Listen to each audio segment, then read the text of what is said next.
The sound of her high heels echoed through the marble-floored hallway as Olivia Carter, the CEO of Carter Enterprises, walked toward the boardroom.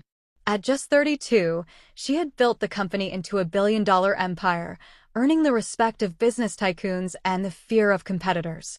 But behind the poised, determined woman was someone who had sacrificed everything, her childhood, friendships, and even love, to stand where she did today.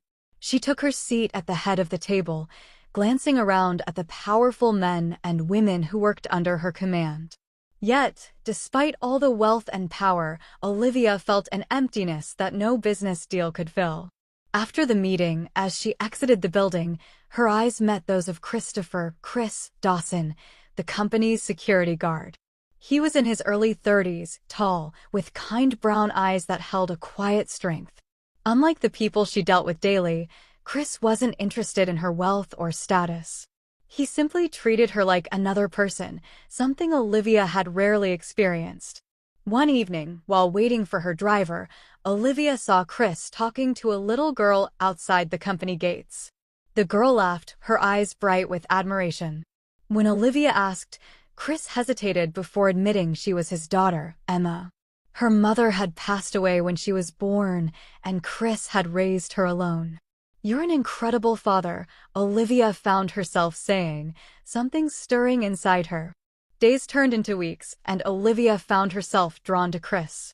He was everything the men in her world weren't: genuine, kind, and selfless. He never tried to impress her with wealth or power.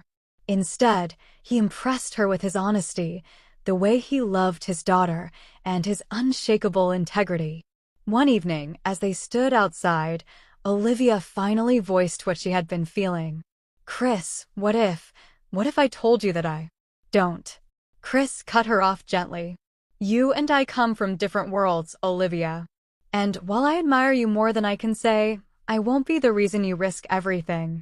Frustration and pain tightened her chest. "Why do you assume it's a risk?"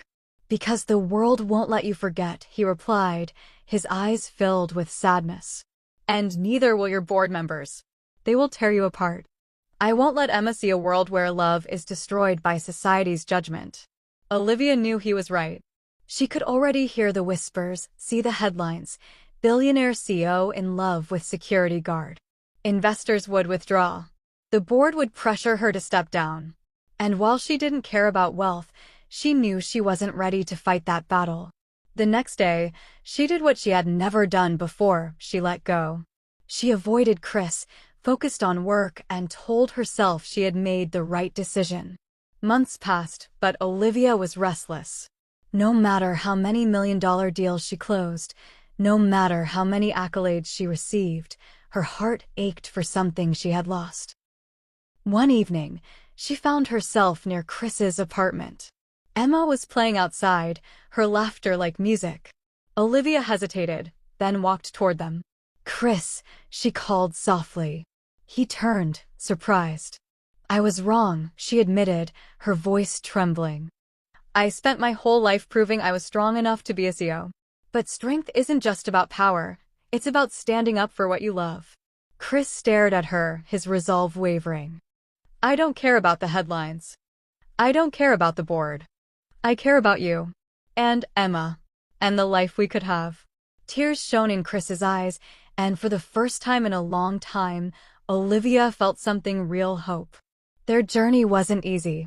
The world judged, the board resisted, and the headlines never stopped. But Olivia stood firm. And when she finally married Chris, it wasn't just a victory for love, it was a victory for herself. Because real power wasn't in billion-dollar deals. It was in choosing love over fear, in holding on to something worth fighting for, and in proving that a CEO could follow her heart without losing herself. And as Olivia stood on the balcony of her home, watching Chris and Emma laughing together, she knew she had finally won, not as a CEO, but as a woman who had chosen love over everything else.